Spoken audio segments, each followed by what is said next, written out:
Tumblr user Kami Eyelids posted a photo on Tumblr in 2016 of a jar containing an amputated pinky toe, which she would use to make a necklace. She said the following: "A few days ago I received a very special package in the mail. It contained this amputated human toe belonging to the lovely Royally Oily. Like literally this is a toe off her foot. I'll be changing the solution, putting it in a new jar, and potentially making it into a wearable pendant. Taking on this project is so super meaningful to me, more so than any other jewelry project I've taken on, including the engagement ring. I'm so appreciative of her trust in me and I'm so excited to get to work on this." User Royally Oily, who commissioned Kami Eyelids to make this piece, replied to the blog post saying, "Literally brought tears to my eyes. I'm so grateful and excited myself.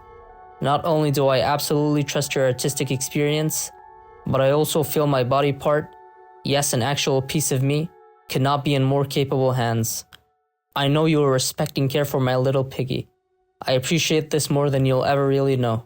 Both users seem to be very happy for this project.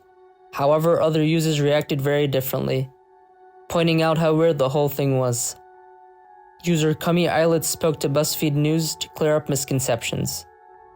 The user, whose real name is Lana, said that Royally Oily, whose real name is Haley, did not sever her own toe to make the necklace.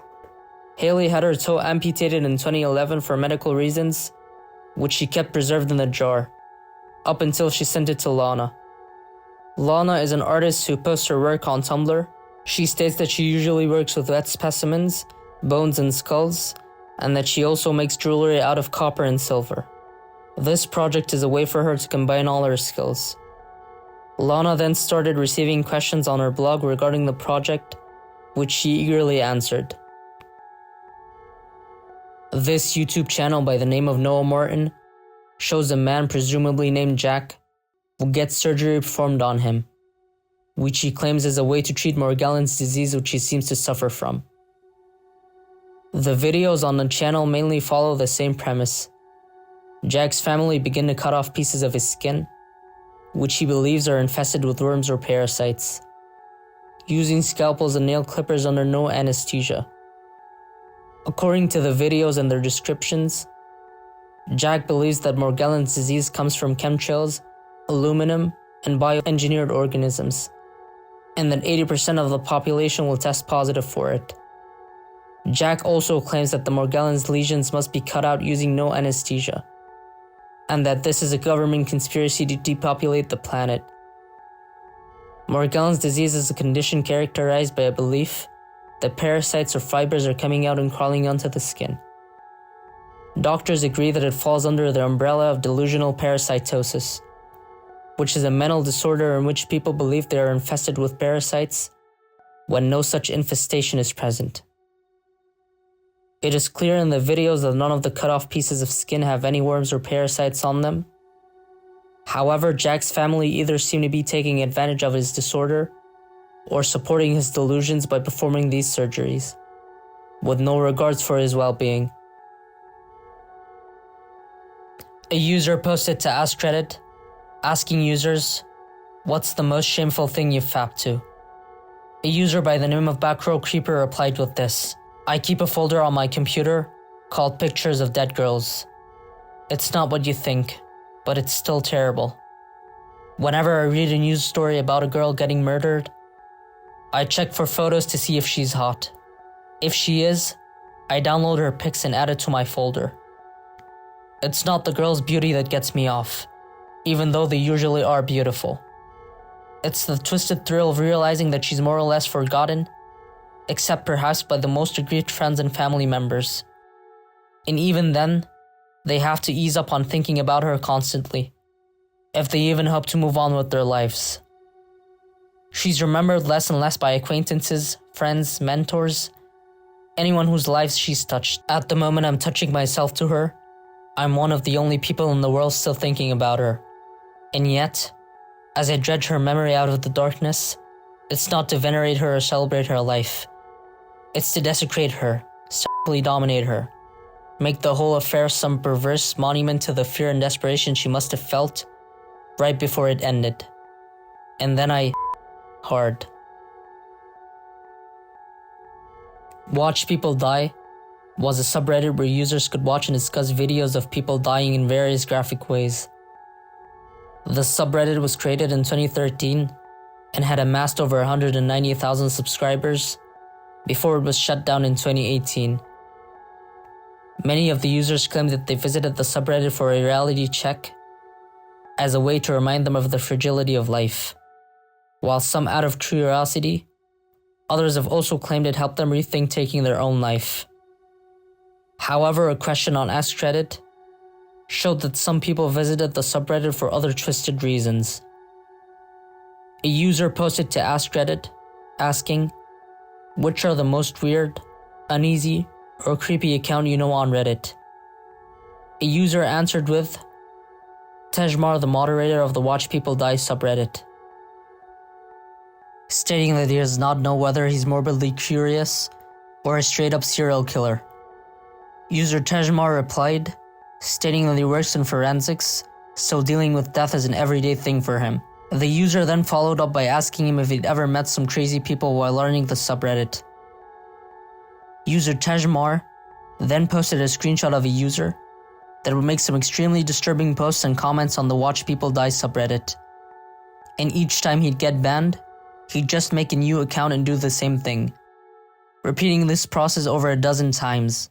According to Tejmar, the user is a troll since no one would enjoy watching this stuff. Whether or not he actually was a troll, there's no way to be sure.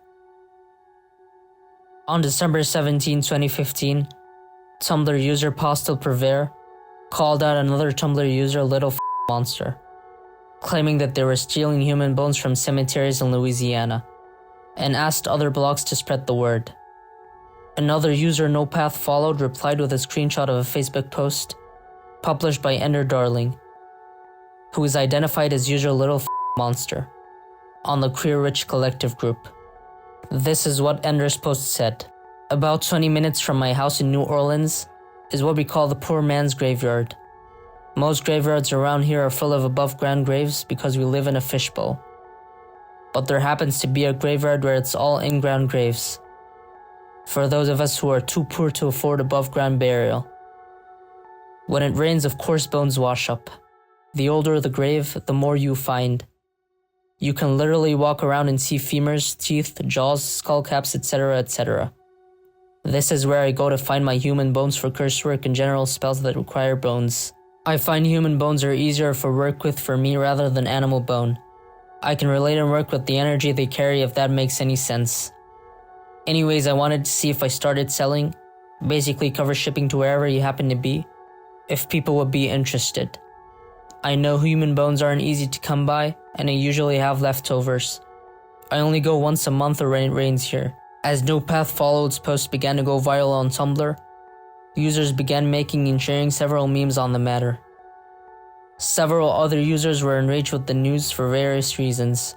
Others were worried that because of this post, users would turn on the witchcraft community. In response to the outburst, Ender posted on the blog "Fuck Then" on the same day to defend her actions. In the post, Ender claimed that she only picked up washed-up bones without digging them up or disturbing any grave sites. Ender also said that bones eventually wash up in in-ground cemeteries, and had she not caught them, they would just be swept away and be crushed or lost. Ender also defended her actions, claiming that instead of being angry at a kid who picked up some bones, they should be angry at occult leaders that break into graves to steal body parts for their necromancy. People should also be angry at the frat parties who break in and damage cemeteries, instead of a kid who offers prayers and offerings each cemetery they visit. Users were still not convinced. On March 19, 2016, the New Orleans Advocate published an interview article with Ender.